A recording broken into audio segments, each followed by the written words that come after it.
고린도전서 3장 9절입니다. 고린도전서 3장 9절 같이 오늘도 지난 시간에 이어서 나는 하나님의 누구이며 무엇인가, 나는 하나님의 무엇인가, 이 아이덴티티를 정확히 확립해야 됩니다. 고린도전서 3장 9절 같이 읽겠습니다. 우리는 하나님과 함께 일하는 일꾼이요 너희는 하나님의 농사요 하나님의 건물이니라. 좀 독특한 말씀이죠. 하나님과 함께 일하는 일꾼이요, 이거는 뭐 와닿는데 하나님의 농사요, 이거는 좀 너희는 하나님의 농사요 하나님의 건물이니라. 어울리지 않는 조합이 세 가지가 나오죠. 예, 일꾼, 농사, 다음에 예, 건물, 이렇게 하나님의 일꾼, 하나님의 농사, 하나님의 건물 이렇게 나오는데 하나님의 무엇인가 오늘 이걸 하겠습니다. 잠깐 기도합시다. 위대하시고 거룩하신 주 하나님, 주의 첫날 함께 모인 혼들을 기억해 주시고 복 주셔서 주의 말씀을 풍성하게 받들어 주시옵소서. 장으로 밖에 내린 비와 같이 이 하나님의 말씀이 저희 마음밭에 그렇게 뿌려지게 하시고 또 하나님 은혜가 그렇게 쏟아지도록 해주시길 간구합니다. 그래서 모든 말씀의 씨앗이 더 싹이 트고 우미 돋고 또 자라서 열매 맺게 해주길 간구합니다. 열매를 맺되 더 많은 열매를 맺도록 은혜 베풀어 주십시오. 성령 충만한 그런 은혜 되도록 도우시길 간구하며 주의 손 기도합니다. 아멘. 앉으시기 바랍니다. 예. 하나님이 우리의 무엇이며 누구인가에 대해서 아는 것과 마찬가지로 우리가 하나님 무엇이며 누구인지 아는 것 역시 매우 중요한 지식입니다. 영적 지식, 진리의 지식입니다. 하나님이 나의 무엇인가, 이건 굉장히 중요하죠. 하나님 나의 누구인가, 이걸 쫙 해보면 여러분이 뭐 하나님 나의 목자시다, 하나님 나의 아버지시다, 하나님 나의 주시다, 하나님 나의 뭐다 쭉 나오죠. 뭐 산성이다, 방패다, 방백이시다 쭉 나오다 보면 뭐 하나님 나의 뭐 안 되는 게 없습니다. 하나님 나의 모든 것이 되시는구나 이렇게 알게 되고, 나는 하나님 무엇인가, 하나님에게 내게 뭐 하나님 나에게 그런 존재면 하나님에게 난 어떤 존재인가, 이거 쓸모없는 존재는 이거 완전히 뭐 정체성이 사라지는 거죠. 하나님에게 나에게 무엇냐 이거죠. 예. 우리가 하나님의 무엇이고 누구인지 아는 것이 굉장히 중요합니다. 성경은 예, 우리가 하나님의 자녀이며 하나님의 아들들이고 또 하나님의 집이다 이렇게 말합니다. 내가 그리스도의 무엇이고 누구인지 모르면 정체성에 혼란을 겪습니다. 한국 사람들 유난히 많이 겪죠. 내가 주온 자식인가? 그럼 그때부터 되는 거죠. 막 정체성에 혼란을 겪는다고. 주온 자식이든 말든 상관없이 내가 지금 당신의 아들이라는 게 중요하다, 이런 거는 잘 없는 것 같아요. 이쪽 애들은 그런 게 상관없는데 출생보다 지금 현재가 더 중요하거든요. 이쪽 사람들은. 그게 굉장히 중요한, 한국은 지금 잘 살고 있는데도 불구하고 과거를 알고 나면 어떻게 되겠죠? 뭐 현재 미래가 늘리는 이 그런 문화적 기질이 있습니다. 여러분은 마찬가지 인생에 상처들이 저마다 없는 사람이 누가 있어요? 다 있지. 근데 그 상처들만 계속 끄집어내면 안 되고 지금 다 치유를 받아야 됩니다. 치유를 받아서 이제 더 이상 상처가 아니라 전부 다 뭐가 돼야 돼? 예. 흉터로 남으면 됩니다. 예, 흉터가 남아야 되죠. 예수님의 몸에도 흉터가 있습니다. 상처는 없어요. 흉터가 있지. 내가 그리스도의 무엇이냐, 내가 그리스도의 무엇이냐, 또 내가 그리스도의 누구냐, 이는 굉장히 중요합니다. 자신의 영적 존재의 의미와 목적을 분명히 알고 확신하면 그분 안에 뿌리를 내린 나무처럼 자라나서 열매를 맺습니다. 첫째, 우리는 그분의 집이니라. 그분의 집이니라. 지난 시간에 약간 반복이 됩니다. 우리는 하나님의 성전이고 하나님의 건물입니다. 너희는 하나님의 건물이니라. 빌딩이라는 거예요. 지금 건물이 그냥 건물의 빌딩이다 이거예요. 히브리서 3장 6절, 고린도전서 3장 9절 두 구절입니다. 히브리서 3장 6절, 고린도전서 3장 9절인데 히브리서 3장 6절, 고린도전서 3장 6절 펴놨죠. 히브리서 3장 6절. 그리스도께서는 자신의 집을 다스리는 아들로서 신실하셨으니 우리가 소망, 확신과 기쁨을 끝까지 굳게 붙들면 우리가 그분의 집이라. 자신의 집을 다스리는, 그리스도께서 자신의 집을, 그리스도가 하나님이시죠. 성전을 이야기하니까 성전이 하나님의 집인데 그리스도께서 아버지 집 이러지 않고 자신의 집 했으니까 예수로서는 하나님이신 거죠. 이런 거는 성경에 굉장히 많습니다. 삼위일체가 저절로 입증이 되는 겁니다. 주님은 사람의 손으로 지은 전이나 집에 거하지 않으십니다. 성전이 신전이 하는 건물들은 신약에서 아무 소용없습니다. 이는 율법을 믿고 성전에서 선물을 드리고 경배하는 유대인들에게는 굉장히 신성모독적인 말이겠지만 우리 주님께서 이 성전을 헐라 사흘 안에 내가 그것을 이렇게 세우리라 이렇게 말씀하셨습니다. 백성들이 이 말에 얼마나 충격을 받았던지 주님을 재판하는 그날에는 십자가에 못 박힌 갈보리 언덕에까지 와서 그 이야기를 계속 끄집어냅니다. 성전을 헐고 사흘 만에 짓는 자예요 하면서 그게 계속 막 반복하는 말이에요. 구약에서는 주님께서 분명히 성전을 지으라고 하셨습니다. 그리고 그것을 하나님의 집이라고 했어요. 성전은 하나님의 집이다. 이렇게. 신약에서 성전을 헐라고 하였습니다. 이게 뭔 일이에요? 성전을 헐라고 하였어요. 주님의 몸, 성도들의 몸이 그분의 집입니다. 천년왕국에서는 다시 성전을 짓습니다. 그 에스겔 성전이죠. 다시 성전을 짓습니다. 우리가 진리의 말씀을 올바로 나누어서 공부해야 되는 것은 세대와 대상에 따라 말씀을 올바로 적용을 해야 되기 때문입니다. 지으라, 헐라, 다시 짓는다. 다 틀리죠. 스데반은 성전을 거룩하게 여기고 신성시하는 유대인들 앞에서 사도행전 7장 48, 49절 보면 그러나 지극히 높으신 이께서는 대언자가 말하는 바와 같이 손으로 만든 전들에 거하지 아니하시느니라. 이르기를 주가 말하노라 하늘은 나의 왕자요 땅은 나의 발받침이라. 너희가 나를 위해 무슨 집을 짓고자 하느냐 혹은 내가 안식할 처소가 어떤 것이냐 했습니다.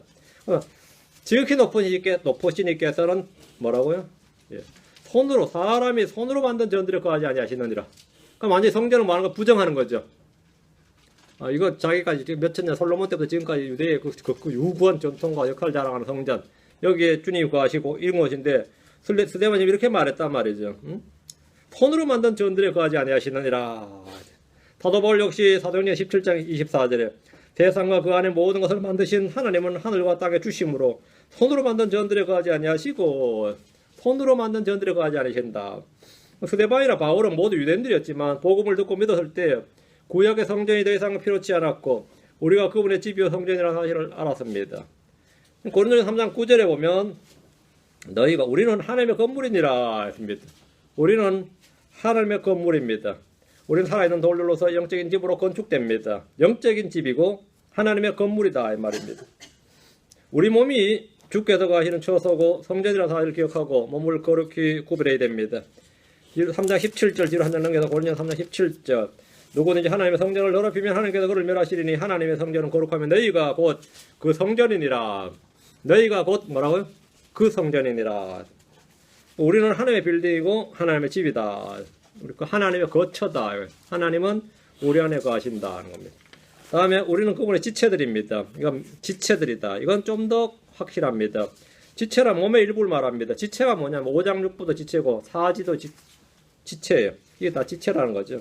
손과 발은 몸의 지체입니다. 눈과 코와 귀와 입은 모두 몸의 지체입니다. 지체란 생명으로 맺어진 유기체적 관계입니다. 유기적 관계다. 로마서 12장 4절 5절에 우리가 한 몸에 많은 지체를 가지고 있되 모든 지체가 같은 직무를 가지고 있지는 아니하니 이와 같이 우리도 여럿이지만 그리스도 안에서 한 몸이요 각 사람이 서로 지체이니라. 각 사람이 서로 지체이니라. 서로 지체이니라. 성도들은 그리스도 안에서 서로 지체입니다. 우리가 서로가 서로에게 지체란 사실은 육신의 형제자매, 친척보다 훨씬 더 밀접한 관련이 있습니다. 에베소 4장 25절에 그런즉 거짓말을 버리고 각 사람이 자기 이웃과 더불어 진리를 말하라. 우리는 서로 지체니라. 우리는 서로 지체니라. 지체란 독립해서 개별적으로 홀로 존재할 수가 없습니다. 지체니까. 손이 몸에서 떨어진 순간 손은 더 이상 손이 아니죠. 어떤 지체도 홀로 존재할 수가 없다고요. 홀로. 우리는 서로 지체니라 하니까 나 홀로 신앙생활 할 수 없습니다. 나는 교회가 필요 없다. 이거 있을 수 없는 이야기다 이 말입니다.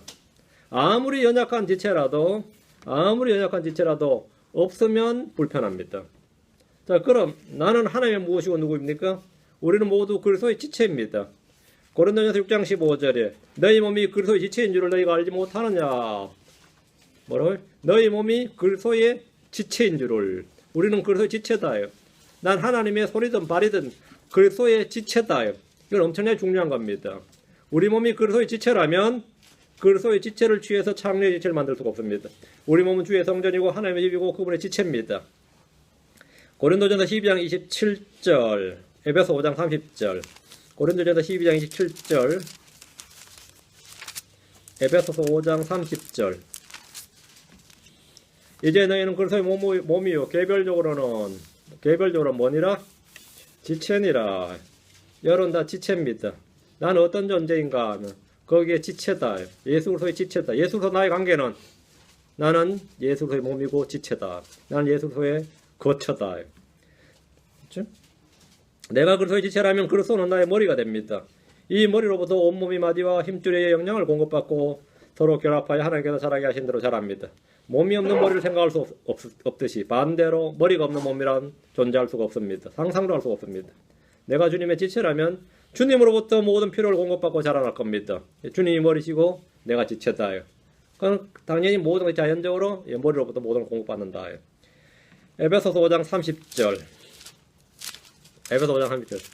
이 구절은 이 킹잼 성경에만 있습니다. 여러분 개역 성경이나 다른 성경을 쓰면 이 구절을 못 볼 겁니다. 우리는 그분의 몸과 그분의 살과 그분의 뼈들에 속한 지체들이니라. 우리는 그분의 몸과 그분의 살과 그분의 뼈들에 속한 지체들이니라. 여러분이 구원에서 떨어지지 않는 것은 우리의 생명이 그리스도와 연결되어 있기 때문입니다. 그리고 우리가 그분의 지체이기 때문에 만약 내가 떨어져 나간다면 주님은 불구자가 되는 거죠. 응? 우리는 그분의 살과 몸과 살과 뼈들에 속한 지체들이니라. 나는 지체다. 내 자신에 대한 정체성을 분명하게 하셔야 됩니다. 내가 그것을 무엇이냐? 그분의 지체다. 나는 그분의 작품입니다. 우리는 그분의 작품이다.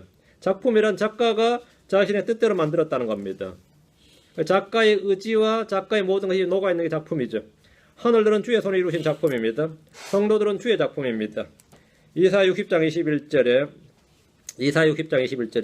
또한 내 백성이 다 의롭게 되어 영원토록 그 땅을 상속받으리니 그들은 내가 심은 가지요 내가 영광을 받으려고 내 손으로 만든 작품이라. 내 손으로 만든 작품이다. 주님은 구약 성도들을 일컬어 내가 영광을 받으려고 내 손으로 만든 작품이라고 하셨습니다. 이스라엘은 주의 영광을 위해서 주를 찬송하기 위해서 만들어진 민족입니다. 본래부터 있던 민족이 아니라 주님이 아브라함을 불러내서 만드신 민족입니다. 그 나의 작품이라 이렇게 말했습니다. 신약 성도들 역시 그분의 작품입니다. 에베소 2장 10절에 우리는 그분의 작품이요. 우리는 그분의 작품이요. 그래서 예수님 안에서 선한 행위를 하도록 창조된 자들이니라. 하나님께서 그 선한 행위를 미리 정하신 것은 우리가 그 행위 가운데서 걷게 하려 하심이요. 우리는 그분의 작품이다. 우리는 사람들의 작품이 아닙니다. 사람들의 작품이 아닙니다. 문화적 산물이 아니고 종교적 산물이 아닙니다. 우리는 자연적인 진화의 결과가 아닙니다. 그리고 어쨌든 갑자기 벌어진 어떤 존재도 아니고 우연 발생, 그죠? 우연 발생 그것도 아니고 하나님 뭐라고요? 작품이다요. 요즘 폰, 막 카메라 좋은 거 뭐 이런 거도 먼저 막 좋은 작품이라고 막 그러죠. 그리고 이걸 막 사람들이 만들었다고 하고 좀 혁신을 거듭한다 그러고 난리치면서 그보다 몇백 배가 아니라 몇만 배, 몇억 배 뛰어난 사람을 보면서 이거는 진화다 그러면 어떻게 생각하세요? 응? 사람의 망막을 레티나라고 하죠. 요즘 여러분이 하면 좋은 거 있죠. 그걸 레티나 디스플레이라고 그러죠. 그 사람 망막과 같은 그런 깨끗한 그 화면을 만들어내는 게 기술의 목표입니다. 그래가지고 그거보다 점점 더 근접하게 만들었다고 막 자랑하죠. 그 누가 그게 저절로 만들어집니까? 근데 사람 눈은 저절로 만들어진 거예요. 사람 눈은 저절로 만들어졌냐고. 말 같지 않은 소리죠. 근데 그 인간들이 또 그걸 그렇게 믿어요. 믿고 싶은 사람도 그렇게 믿는다면. 우리는 뭐라고요? 그분의 작품이요. 우리는 사람의 작품이 아니고 정부의 작품이 아닙니다. 어떤 종교의 작품이야. 종교적 결과물이 아니다. 우연의 무기물이면 묵체적 자연 발생이 아닙니다. 하나님의 작품이다. 근데 크리스천은 특별히 그분의 형상에 따라 창조받은 새 사람입니다. 우리는 하나님이 예수를 따라 창조하신 새 사람이고 새로운 창조물입니다. 용도와 목적은 그리스도 안에서 선한 행위를 하도록 그리스도 안에서 선한 행위를 하도록 창조되었습니다. 예수를 믿는다고 모태로부터 태어난 내 몸이나 내가 사는 환경이 바뀌지 않습니다. 그랬으면 좋겠지만 예수 믿는다고 갑자기 모든 게 바뀌지 않아요. 아픈 사람 여전히 아프고 약한 사람 여전히 약하고 없는 사람 여전히 없고 바뀐 게 별로 없습니다. 그렇죠? 뭐가 바뀐 거죠? 내 안에 내 속 사람이 바뀝니다. 내 안에 주님이 창조하신 새 사람이 있습니다. 내 안에 형상이 바뀌는 겁니다. 내 안에. 거기서부터 이제 서서히 밖으로 내 안에서 바뀌기 시작하면 이제 바뀌는 거죠. 내 안에서 바뀌기 시작하면. 그게 핵심입니다. 우리는 그분의 작품이다. 우리는 그분의 성도들입니다. 이 성도들이란 말이 세인트입니다. 세인트란 말이 우리는 이제 성도라서 기독교에서 성도로 쓰고 일반 이 어휘가 뭐냐면 성자, 성현, 성인이란 뜻입니다. 우리는 성자다 그러면 어때요? 우리는 성현이다 그러면 아마 사람들이 다들 놀고 있는데 그러겠죠. 그래서 성경에 따르면 우리는 다 뭐라고요? 세인트다. 성도란 세상에서는 엄청난 현재의 삶을 산 어떤 사람들을 말합니다. 그래서 4대 성인은 뭐죠? 공자, 석가, 소크라테스, 예수님 이러죠. 엄청난 어떤 고도의 어떤 그런 삶을 석가가 어떻게 뭐 소크라테스가 어떻게 내 성자에 속한지 모르겠네요. 진짜 논팽이었는데. 그 성자, 성현이란 이 칭호는 또 캐톨릭에서는 교회에서 말이죠. 캐톨릭 교회에서는 죽은 자에게 부여해주는 계급입니다. 죽은 자에게 그 성자가 최고의 높은 계급이에요.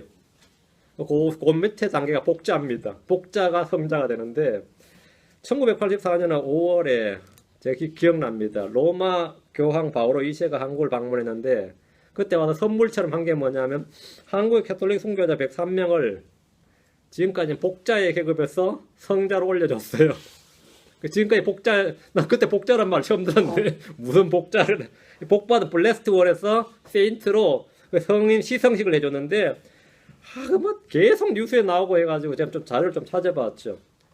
그래가지고 한국이 이제 세계 캐톨릭 교회사에서 뭐 성인이 많은 뭐 5개 나라 중에 하나에 속했다든가 뭐 어쨌든 세인트라 죽은 자에게 부여해주는 뭐라고요?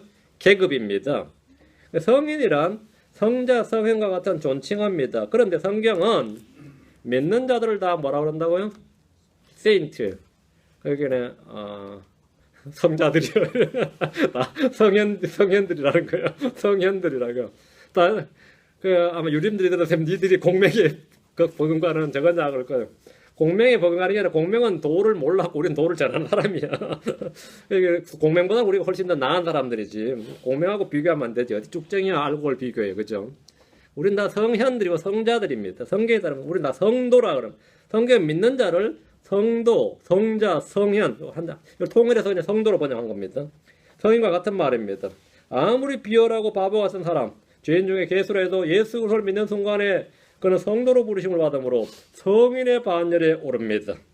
고린도전서 1장 2절에 고린도에는 하나님의 교회고 그리스도 예수님 안에서 거룩히 구별되고 성도로 부르심을 받은 자들과 또 각처에서 예수 그리스도 우리 주 곧 그들과 우리 주 되신 분의 이름을 부르는 모든 자들에게 편지하노니. 여기 보면 성도로 부르심을 받은 자들이가 성도로 부르심을 받은 자들과 여기 보면 세인트로 부름을 받았다. 고린도에 있는 성도로 부르심을 받은 자인데 이들 누구냐 이렇게 하면 그 뒤에 성도가 누군지 스스로 성경이 스스로 해석을 하고 있어요. 그게 뭐냐면 성도란 예수 그리스도 우리 주 꼭 그들과 우리의 주 되신 분의 이름을 부르는 모든 자들. 여기 뭐라고요? 성도다. 여기 정확하게 성경이 스스로 성도란 뜻을 밝히고 있는 거죠. 여러분 뭐 원어도 뭐 필요 없어요. 성경 자체의 의미가 나와 있어요. 믿는 순간 사람들은 죄인에서 뭐가 된다? 성인이 되는 겁니다. 죄인이 성인이 돼요. 뭐 죄인이 의인이 되고 죄인이 거룩한 자가 되고 그게 뭐냐면 그 의인 거룩한 자가 성도가 돼 세인트가 된다 말입니다. 죄가 씻음 받고 거룩게 되며 정결하게 됩니다.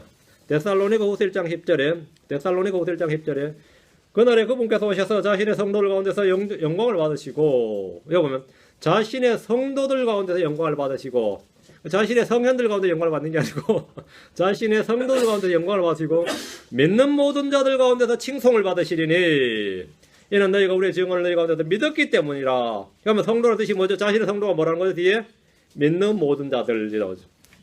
자신의 성도가 뭐라고요? 믿는 모든 자들. 믿는 모든 자는 뭐냐? 너희가 우리의 증언을 너희 가운데서 믿었기 때문이라. 복음을 믿은 자들. 성경 스스로 해석이 주르륵 나오죠. 여기 성경 자체의 이 성경 해석법입니다. 성경 그 자체가 쭉 해석이 나와요. 그날에 그분께서 오셔서 자신의 성도들 가운데서 영광을 받으시는데 성도들이란 말이 무엇인지 본문에 정의가 되어 있습니다. 믿는 모든 자들 이렇게 믿는 모든 자들 가운데서 칭송을 받으리라. 주님의 성도들이란 주님을 믿는 모든 자들입니다. 성경 우리를 성도들이라고 부릅니다.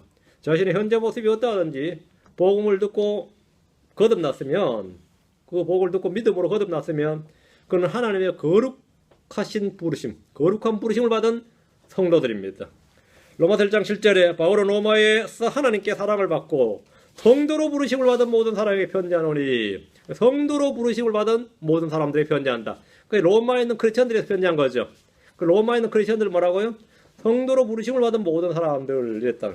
하나님 우리 아버지와 주 예수 그리스도의 은혜와 평강이 너에게 있기를 원하노라.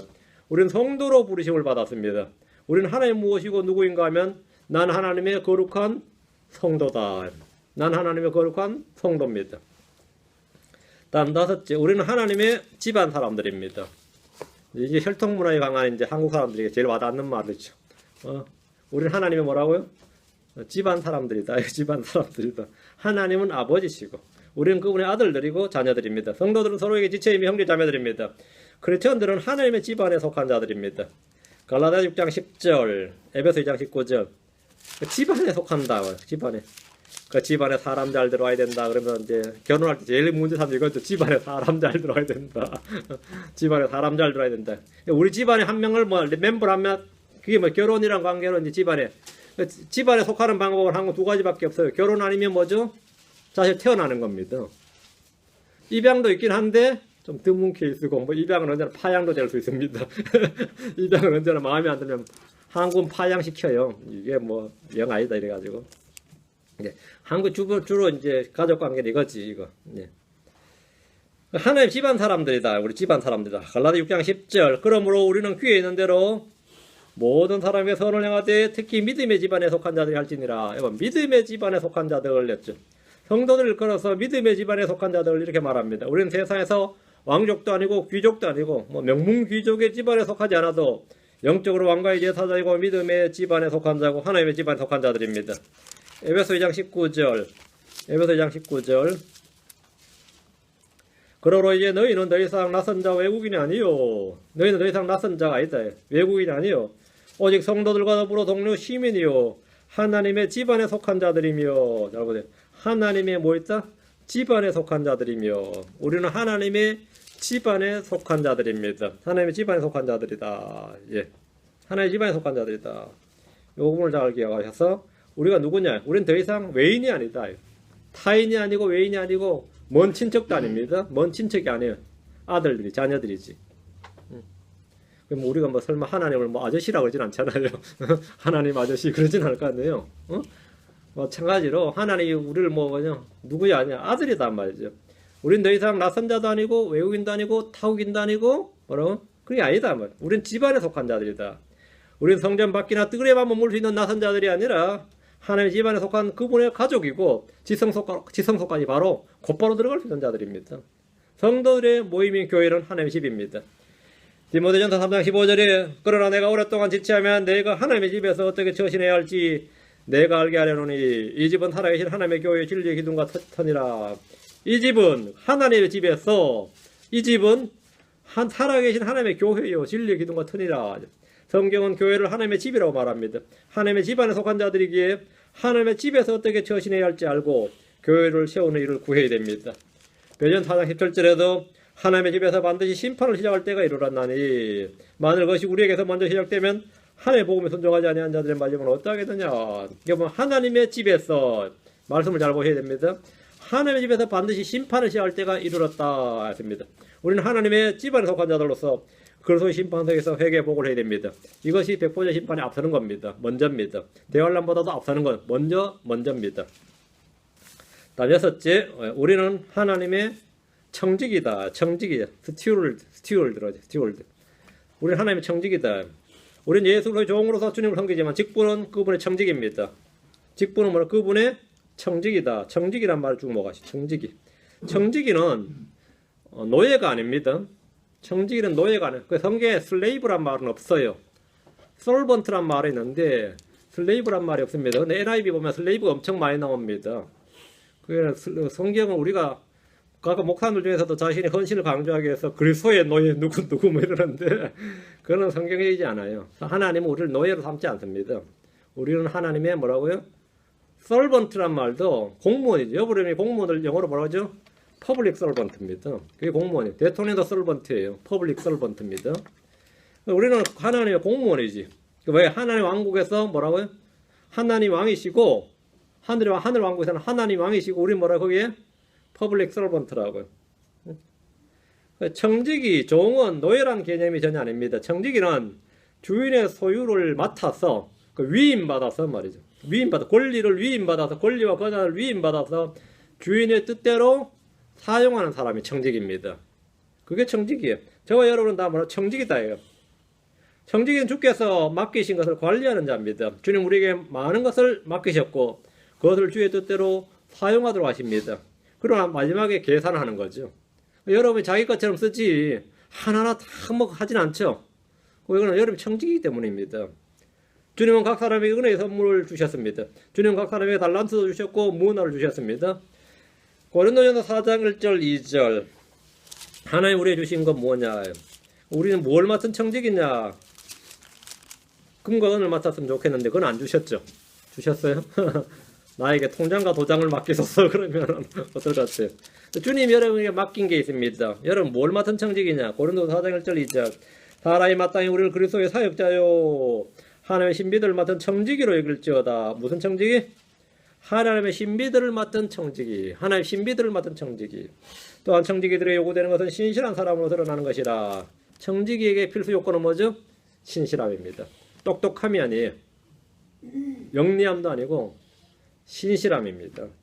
우리는 그리스도의 사역자요 그분의 청지기로서 하나님의 신비들을 맡았습니다. 여러분이 성경을 읽다 보면 신비가 많이 나옵니다. 왕국의 신비가, 그리스도의 신비, 복음의 신비, 믿음의 신비, 그리스도와 교회의 큰 신비, 내주하는 그리스도의 신비, 불법의 신비, 경건의 신비, 일곱 별과 일곱 금등잔대의 신비, 하나님의 신비, 큰 바빌론의 신비, 짐승의 신비. 사실 신비란 말이 굉장히 많이 나오는데 이 신비들을 여러분이 맡았다 이거예요. 이건 신비지 비밀이 아닙니다. 우린 비밀을 맡은 자들이 아니고 비밀을 맡은 에이전트들이 아니에요. 비밀을 맡은 에이전트들이 아니라 하나님의 신비들을 맡은 청지기들입니다. 신비를 맡은 청지기들하고요. 여러분 복음의 신비를 맡았으니까 그 복음의 신비를 나눠주는 겁니다. 믿음의 신비를 맡았으니까 믿음의 말씀을 나눠주는 거죠. 하나님의 신비를 맡았으니까 왕국의 신비를 맡았으니까 신비를 맡았다 이거. 신비를 맡았어요.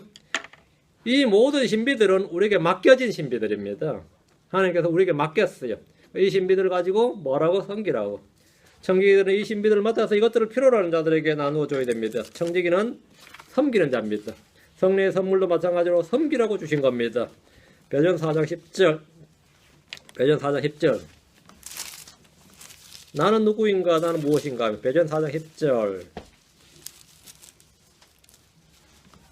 각 사람이 선물을 받은 대로, 이 선물이 기프트죠. 은사죠. 각 사람이 선물을 받은 대로 하나님 여러 가지 은혜를 맡은 선한 청지기로서 서로 그 선물을 써서 섬기라. 그 선물을 써서 섬기라. 받은 대로 섬기라. 불의한 청지기는 주인의 것을 가지고 자기의 이익을 위해 사용합니다. 그게 불의한 청지기입니다. 주인이 남한테 주라고 줬더니만 지가 먹어버린 거죠. 그게 불의한 청지기라고 합니다. 어떤 청지기는 주인의 것을 가지고 자기 것인 줄 알고 멋대로 사용합니다. 주인 건데 그걸 주인 걸로 안 하고 자기 건 줄 알아요. 그것도 불의한 청지기, 악한 청지기죠. 우린 신실한 청지기, 선한 청지기로서 주께 받은 것을 주의 뜻대로 사용하고 그것을 주께 회개보고해야 됩니다. 그리고 사람들을 섬기는데 사용해야 됩니다. 이렇게 썼다고 회개보고해야 됩니다. 하나님은 자신이 맡긴 것들에 대해서 각자 회개보고를 명하시기 때문입니다. 로마 14장 12절에 그럼 이와 같이 우리 각 사람이 자신에 관하여 하나님께 회개보고를 하리라. 각 사람이 누구에 대해서요? 자신에 관하여. 우리는 남의 일을 주님 앞에 보고하지 않습니다. 우리 자신에 관하여 하나님께 회개보고를 하는 겁니다. 우리가 한 일에 대해서 주님은 모두 평가하시고 그 행위대로 보상해 주시는 분입니다. 행위대로 보상해 주신다. 이게 바로 우리의 청지기의 직분이죠. 여러분이 가진 선물들, 여러분이 가진 은사들, 재능들, 시간들 모든 게 마찬가지입니다. 타고난 체력도 마찬가지고요. 그걸 전부 다 하나님께 받은 선물로서 섬기는 데 쓰라는 겁니다. 일곱째, 우리가 주님과 함께 일하는 일꾼입니다. 주님은 우리에게 다 맡겨놓고 돌아보지도 않는 분이 아닙니다. 주님은 우리 안에서 일하시며 우리와 함께 일하십니다. 함께 일한다. 이게 중요합니다. 함께 일한다. 함께 일한다. 같이 일한다는 겁니다. 요즘 제가 동료한테 설거지를 가르치면서 옆에도 같이 있거든요. 같이 하면 가르쳐야지. 같이 하자. 같이 하자. 진짜 혼자 하는 것보다 같이 하는 게 좋으니까 같이 하자 그래요. 같이 하자. 같이 하는 게 중요한 겁니다. 주님은 그냥 우리에게 맡겨놓고 뭐 죽이든 밥이든 무조건 알아서 해라. 나중에 와서 내가 평가 안마가 아니라 함께 일하는 일꾼이다. 우리 함께 일하신다. 어디 갈 때도 가라 이렇게 명하신다 하면은 같이 가자 그래요. 그 얼마나 놀라운 말씀이에요. 같이 가자. 전쟁할 때마다 나가라 하면 우리 겁먹을 때 같이 가자 그래요. 같이 갑니다. 주님이 같이 가요. 항상 같이 가요. 양떼가 있는 곳에 목자가 있습니다. 양떼는 일하는 일꾼이 있는 곳에 뭐가 있다고요? 그 일을 맡긴 주인이 있습니다. 주인은 함께 일한다요. 고린도서 3장 9절에 우리는 하나님과 함께 일하는 일꾼이요. 이게 일꾼 레이버로죠. 레이버로. 함께 일하는 일꾼이요. 하나님은 일을 맡겨놓고 뒷짐지고 놀고 계시지 않습니다. 주님은 우리 안에서 선한 일을 시작하셨고 우리는 그분이 우리 속에서 일하시는 활동에 따라서 일하는 자들입니다.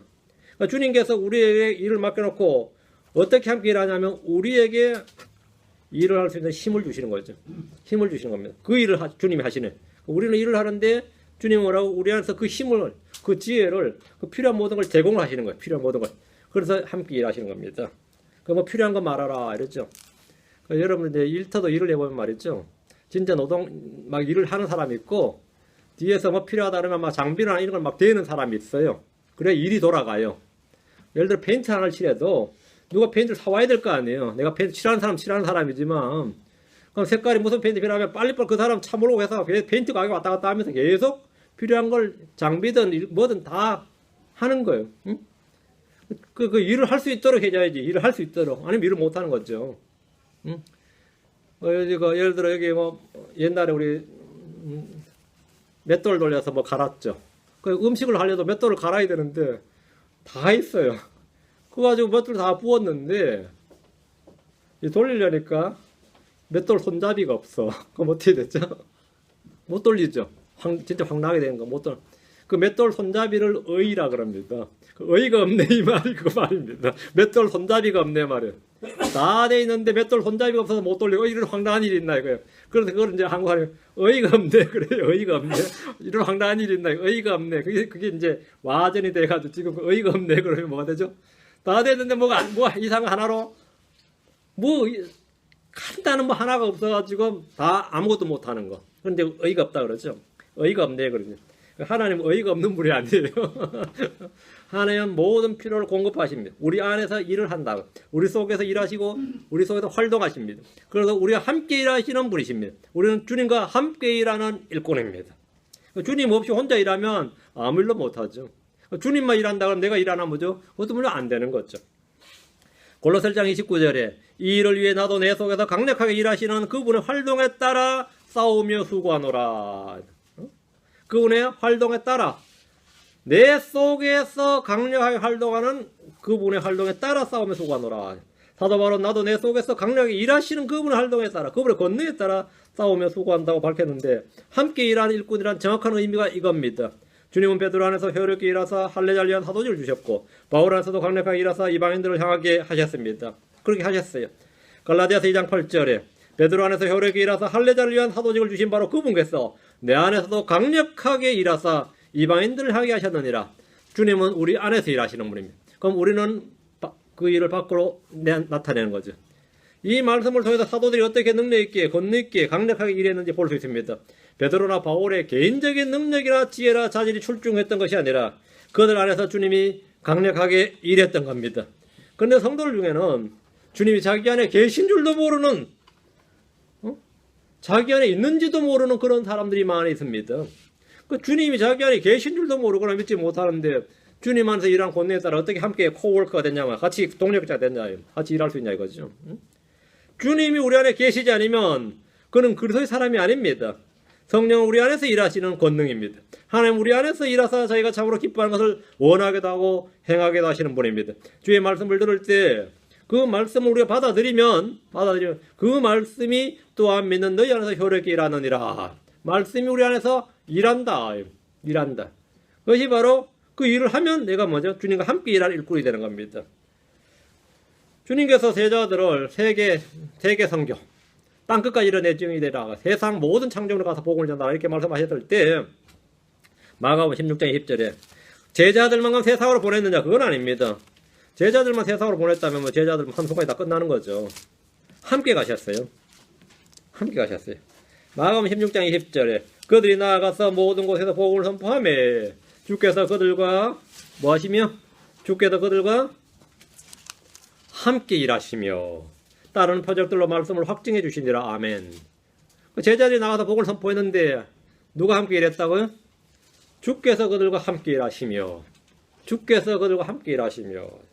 주께서 사도들에게 사명을 주셨을 때 그들만 보내신 것이 아닙니다. 그들이 순종해서 나아가서 모든 곳에서 복음을 선포할 때 그들과 함께 일하신 분이 계십니다. 주께서 그들과 함께 일하시며 여러분이 주를 위해 일하는 모든 곳에는 이미 주님이 거기에 계시며 여러분과 함께 일하십니다. 때론 주님 여러분도 앞서 가십니다. 때론 주님 옆에 계십니다. 주님 여러분 안에 계십니다. 때론 뒤에서 후위대로 계십니다. 여러분 앞에 주님이 계신다. 함께 일하시며 함께 계십니다. 나는 주를 위해 일하는 일꾼이 되기 전에 그분과 함께 일하는 일꾼이라는 분명한 믿음과 확신을 가져야 됩니다. 난 주를 위해 일한다요. For the glory of God. 하나님의 영광을 위해 일한다. 그 전에 뭐라고요? 주님과 함께 일하는 일꾼이다. 주님을 통해서 일하는 일꾼이다. 이것이 영적인 삶의 원천이고 승리의 비결입니다. 나도 바로 누구보다도 주를 위해 많이 고난을 받고 수고한 사람입니다. 그는 넘치도록 일을 하면서 자신이 누구와 함께 일하는지 분명히 알고 있었습니다.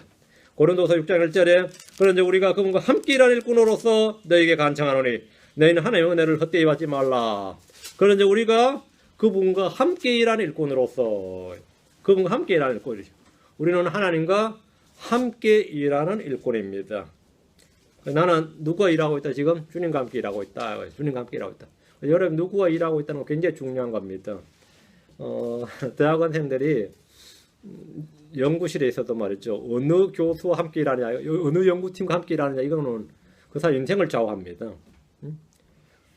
사실은 뭐 지가 일 다 한 것 같은데도 이름은 자기 이름 나오지도 않는데 말이죠. 그 교수 이름 나오죠.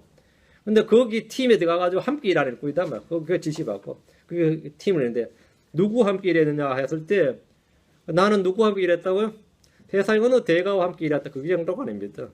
주님과 함께 일하고 세상에 그렇게 살다 왔다 이거예요. 제가 살던 동네에서 난 그 할아버지가 그런 사람인지 몰랐는데 우연찮게 이제 이야기가 나와서 저는 틈만 나면 복음 전하려고 이제 살살 이제 이야기하는데 그분이 나는 뭐 그분이 그런 분 모르는데 옛날에 그 대통령 비서실장이었더라고요. 그 이름 김정모라고 이야기하기에 탁 들어보니까 알겠어요. 들어만 봤나? 난 그분 얼굴도 모르고 있는데 그분이 거기 사는 줄 몰랐죠. 근데 동네 사람들 물어보니까 그 사람 맞다더라고. 근데 그걸 얼마나 평생의 자랑이야. 누구를 모셨던 사람. 뭐 뭔지 알겠어요? 뭐 그렇게 뭐 훌륭한 분인지 모르겠지만 그게 평생의 자랑이에요. 자신이 대통령은 아니었고. 근데 그 어르신을 모셨던 사람이라는 거야. 그분과 함께 일했다는 거죠. 응? 그분과 함께 일했다. 여러분의 뭐 그런 일은 그렇게 누구와 함께 일한 기회도 없었거니와 뭐 일 안 했는지 몰라도 나는 최소한 누구와 함께 일한 사람이에요. 예. 하나님과 함께 일한 사람이에요. 나 이 세상에서 하나님과 함께 일하는 일꾼이었다요. 난 하나님과 함께 일하는 일꾼이고 그분의 일꾼, 그분의 청지기, 그분의 사역자였다. 예. 이건 뭐 자부심을 가져도 좋은 일이죠. 함께 일해서 뭐 하냐 그런 생각이 들면 함께 해봐야 뭐 하냐. 함께 하면 뭐 할 것 같아요. 보상을 얻지 뭐. 주님부터 보상을 얻죠. 자, 일곱째입니다. 일곱째, 우리는 하나님의 농사입니다. 요거는 표현이 좀 독특합니다. 우리는 하나님의 농산이라 이랬거든요. 하나님 농산이라.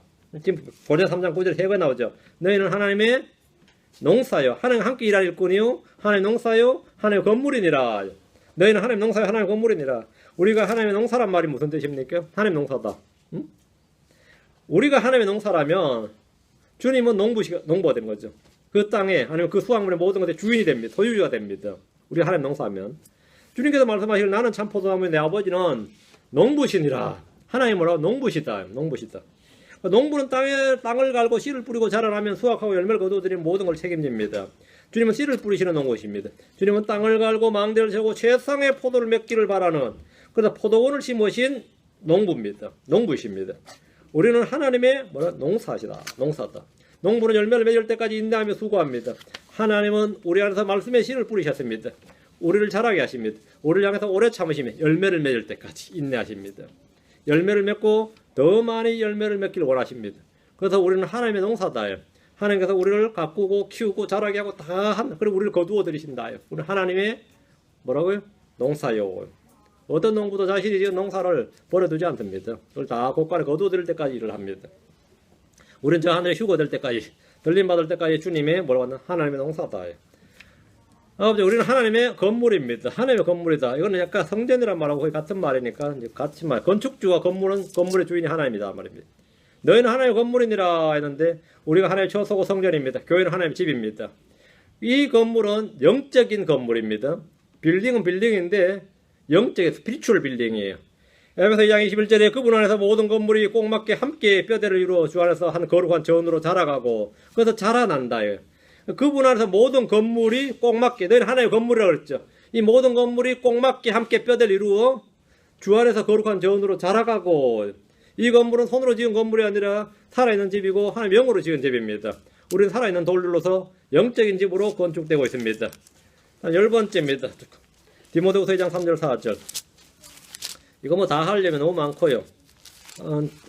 오늘까지 하고 이 위에도 엄청 더 많으니까 여러분이 찾아 공부하시면 됩니다. 디모데후서 2장 3절 4절.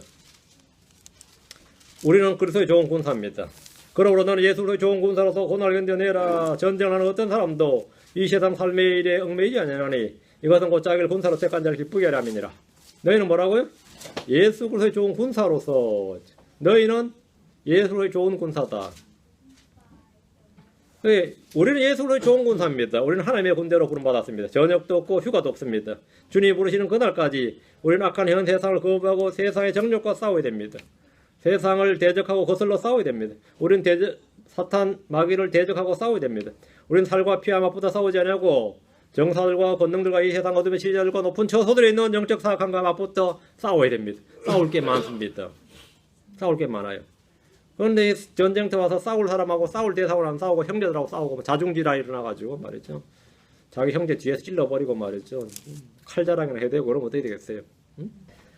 근데 우리가 전쟁터에 와 있는 예술의 좋은 군사인데 싸워야 될 대상이 딱 나왔죠. 성경에 누구와 싸워야 되냐요? 죄와 싸우고 마귀와 싸우고 그죠? 나오죠? 세상과 싸우고 육신의 정욕과 싸우고 이게 우리의 적입니다. 이게 우리의 적이에요. 우리는 죄와 싸워야 되고 육신과 싸워야 되고 이래 싸워야 되는데 형제들과 싸워야 되는 것이 아니다 말입니다. 형제들과 싸워야 되는 게 아닙니다. 다른 교파 교단하고 싸워야 되는 것도 아니고 그냥 우리는 죄와 육신과 세상과 마귀들을 대적해서 싸워야 됩니다. 우리는 이를 위해서 부름을 받은 겁니다. 이를 위해서. 디모데전서 6장 12절에 믿음의 선한 싸움을 싸우며 영원한 생을 붙들라. 그것을 위하여 너 역시 부르심을 받았고 많은 증인들 앞에서 선한 고백을 고백하였도다. 선한 싸움을 싸우라. 믿음의 선한 싸움을 싸우라. 믿음의 선한 싸움을 위해서 우리는 빛의 갑옷을 입어야 되고 하나님의 전신갑주를 입고 성령의 검을 취해야 됩니다.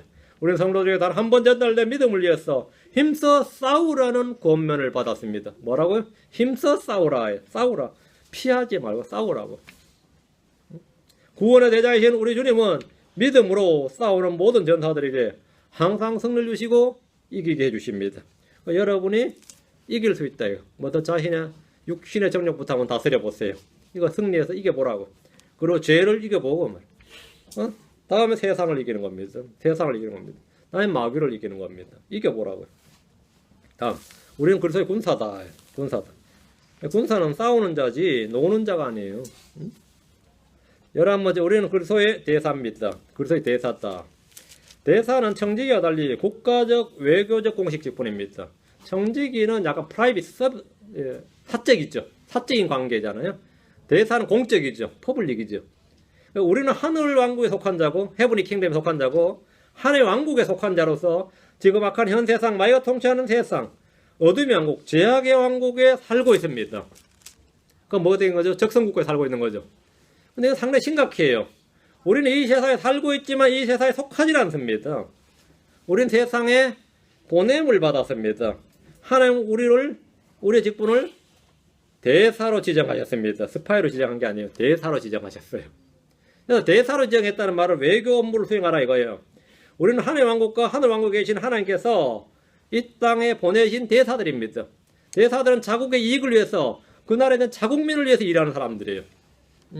그러니까 우리는 크리스천들을 위해서 일해야 됩니다. 여기서 우리는 크리스천이니까 당연히 크리스천과 교회를 위해서 일해야 됩니다. 뭐 한국의 대사들은 외국무고시 합격한 사람을 외교관을 시키니까 사법고시, 행정고시, 외무고시는 관료잖아요. 다 똑똑한 사람이 5급 공무원부터 딱 시작을 하니까 제 3세기 같은데 이 대사관에 파송시켜 놓으면 한 해 줄을 잘못 섰단 말이지. 근데 이런 데서 업무를 맡아가지고 인생 꼬였다고 생각합니다. 그럼 그 나라 가서 빨리 그 나라 말을 배우고 그 나라에 있는 한국 기업이 그 나라에 진출할 수 있도록 하고 그 나라에 있는 한국 몇몇 고포라 되면 보호 이런 걸 해야 되는데 그 나라에서 말도 안 배우고 말이죠. 빨리 2년 3년 채워서 미국이나 영국, 유럽, 미국, 유럽, 유엔 이쪽 대사관으로 가기를 그렇게 간절히 바라는 겁니다. 아니 본국의 외무부. 그러니까 이 한국 외교관들은 외국에 가서 그 나라 말을 안 배우는 유명한 사람들입니다. 그 나라 말을 안 배운다 그래요. 근데 미국의 대사들은 말이죠. 한국 몇 년 근무만 해도 다 한국말 하잖아요. 평생 한국말 안 배웠던 사람이 대사로 발령받자마자부터 배우기 시작해가지고 빨리빨리 배워가지고 웬만큼 한국말 해요. 참 놀라. 몇몇 한국 그 대사들은 한국말을 능통하게 했습니다. 주한. 근데 한국 사람들은 그렇지 않아요. 근데 그래서 이제 그 어려운 교포가 대사관에 전화를 하면 이 전화번호 어떻게 알았어요? 이러고 있다고. 이 전화번호 어떻게 알았냐고 이러고 있으니 이제 황망하게 그 자체죠. 귀찮다 이거죠. 이런. 근데 우리 크리스천들이 한국 대사관의 직원 같아서 안 됩니다. 그런 직원 같아서는 안 돼요. 그런 특권의식을 가져도 안 되고 우리는 섬기는 자다 말이에요. 우리는 하나님의 왕국, 하늘의 왕국에 계신 하나님께서 이 땅에 보내신 대사들이에요. 근데 상당히 위험한 곳에 보낸 거죠. 친선국가에 보낸 게 아니라 적선국가에 보냈단 말입니다. 적선국가에.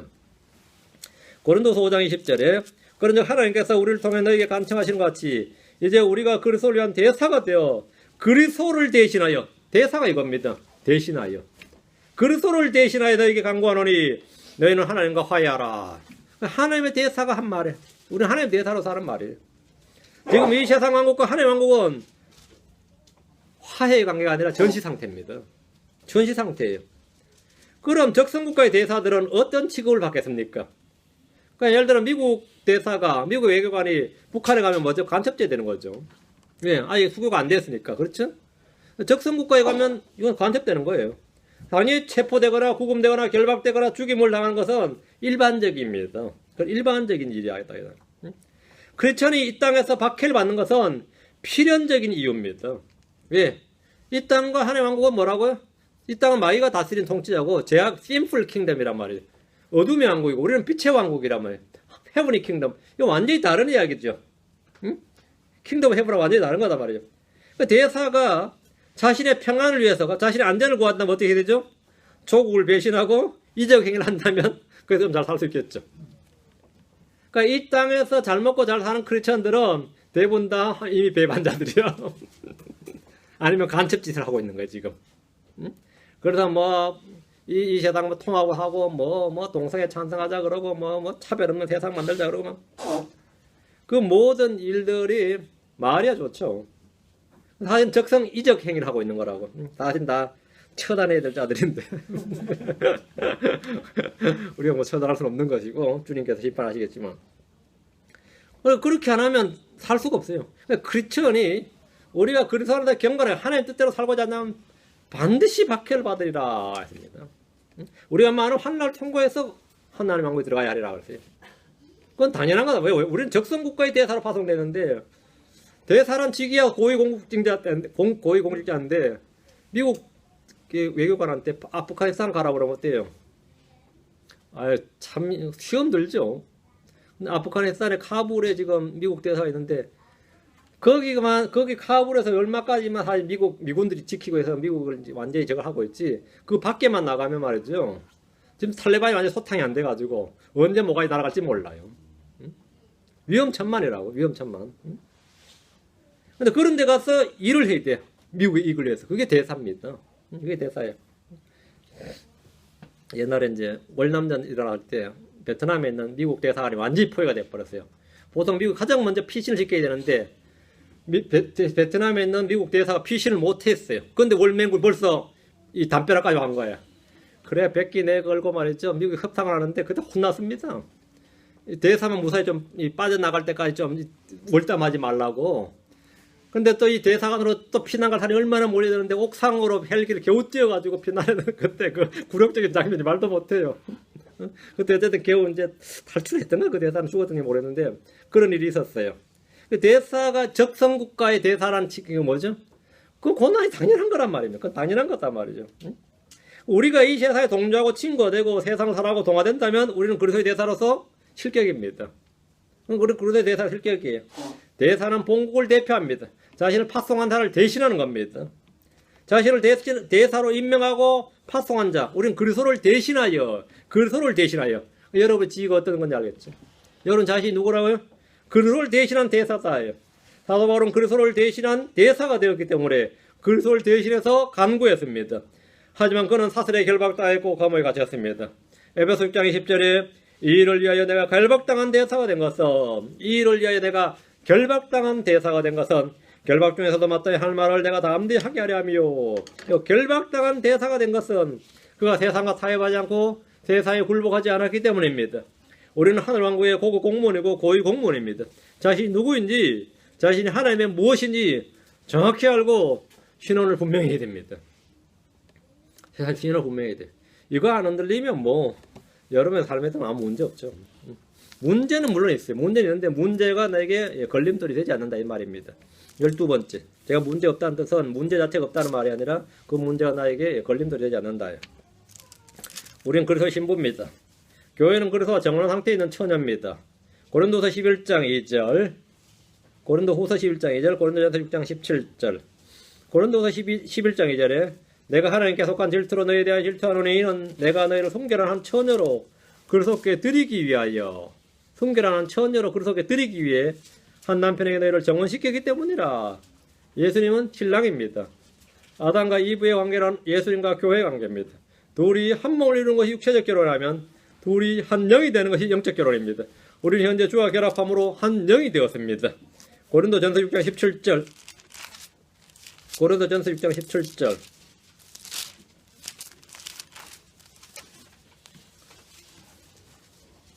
그러나 주와 결합하는 자는 뭐다? 그러나 주와 결합한 자는 한 영이니라. 주와 결합한 자는 한 영이니라. 우리 몸이 육체적으로 출생한 후에 거듭남을 통해 영적 출생을 하듯이 우리 몸은 몸의 결혼이 아니라 영의 영적 결혼이 있습니다. 한 영이니라. 한 몸이니라가 한 영이니라. 에베소 5장 31절 32절에 이런 까닭에 남자가 자기 아버지와 어머니를 떠나 자기 아내와 결합하여 그들 둘이 한 육체가 될지니라. 이게 결혼이죠. 이건 육체적 결혼입니다. 근데 그 다음 구절 32절에 이것은 큰 신비니라. 그러나 내가 그리스도와 교회에 대하여 말하노라. 그리스도와 교회가 바로 한 육체는 이 결혼이 된다. 이것은 영적 결혼입니다. 우리는 그리스도의 신부로서 자신을 정결하고 거룩하게 구별해야 됩니다. 영적으로 주와 결합하여 한 영이 된 우리는 저 하늘에서 어린 양의 신부로 드러날 겁니다. 혼인잔치는 주님의 지상 재림 후에 이 땅에서 일어납니다. 이 땅에서 있습니다. 계시록 19장 9절에 그가 내게 말하길 기록하라. 어린 양의 혼인 만찬에 부름받은 자들은 복이 있도다 하고 또 내게 이르되 이것들은 하나님 참된 말씀들이라 하기에 혼인잔치, 혼인 만찬에 우리는 혼인 만찬의 신부입니다. 혼인 만찬 손님이 아닙니다. 혼인 만찬에 부름받은 자들은 복이 있도다 했는데 이것은 이제 대환란을 통과한 자들이죠. 그들이 부름받은 자들이 되는 겁니다. 하고 또 내게 이르되 이것들은 하나님의 참된 말씀들이라 하기에 교회는 어린 양의 신부로서 지위를 누릴 겁니다. 그것이 나의 신분이고 나의 정확한 아이덴티티입니다. 나는 그리스도의 무엇이냐? 그리스도의 대사고 그리스도와 함께하는 일꾼이고 그리스도의 청지고 그리스도의 뭐고 할 때 쫙 나오는데 그중 하나 그리스도의 신부입니다. 우리가 또 하나님의 어린 양이다. 뭐 이런 거 계속 나가면 끝이 없습니다. 뭐 설교가 끝이 없고요. 몇 시간 더 해야 되는데 예. 예수님 목자시고 나는 하나님 어린 양이다. 이건 이제 이 관계성의 문제죠. 관계성의 문제입니다. 여러분이 양이면 여러분의 안전은 누가 책임집니까? 여러분 양이 뭐 이를 갈겠어요? 아니면 뭐 발톱을 갈겠어요? 아니면 전투력을 상승시키기 위해서 뭐 달리기를 하면서 체력을 단련하겠습니까? 그건 목자가 할 일이죠. 초장을 찾는 일도 목자가 할 일입니다. 물을 찾는 것도 목자가 할 일입니다. 모든 것의 공급자는 목자가 할 일이다. 그렇다면 내가 하나님 어린 양이라면 나는 그것만 딱 잡으면 됩니다. 나는 주님 난 목자시고 나는 양이다. 나는 주님의 무엇이냐를 여기 정확히 잡는 겁니다. 나는 그분의 아들이다. 그럼 그걸 잡고 나는 그분의 뭐다. 여기서 모든 부분에서 주님과의 관계성 속에서 나의 신분과 신분 정체를 정확히 잡는 겁니다. 그것이 확고하고 흔들리지 않고 확고하게 되길 바랍니다. 그래서 그것이 이 땅에서 내가 살아가는 모든 것이 앵커가 되는 거죠. 그래서 흔들림이 없이 살아가는 겁니다. 여러분 모두가 그런 성도를 되길 바랍니다. 오늘 여기까지 하고 이걸로 이제 이 정도로 정리하고 나머지 성경에서 여러분이 보면 난 주님이 무엇이구나 하면서 계속 찾아 나가면 그것이 여러분의 영적 부합니다. 그걸 여러분이 가지시면 됩니다. 성경에서 계속 찾아 나가세요. 나는 하나님의 무엇인가? 하나님은 나의 무엇인가? 누구신가? 나는 하나님의 무엇인가? 그렇게 공부하시기 바랍니다. 뭐 중요한 것들도 많이 빠졌어요. 이제 대충 이제 이 가이드라인만 한 겁니다. 나는 그리스도의 제자다. 이거부터 얘가 그리스도의 제자다. 그리스도의 양이다. 그리스도의 뭐다. 계속 나가면 끝이 없습니다. 자, 기도하겠습니다. 주 하나님 감사합니다. 함께 하시고 도우셔서 오늘 주의 말씀을 선포했는데 선포한 모든 말씀들이 성도들 안에 깊이 각인되도록 도우시를 간구합니다. 그래서 믿는 자들 안에서 효과적으로 일하시는 우리 주님의 권능이 다 드러나게 해주시고 그것이 삶으로 또 체험으로 열매로 다 이렇게 표출되도록 해주셔서 저희 하나님께 영광이 되게 하시고 저희 자신은 큰 기쁨을 얻도록 인도해 주십시오.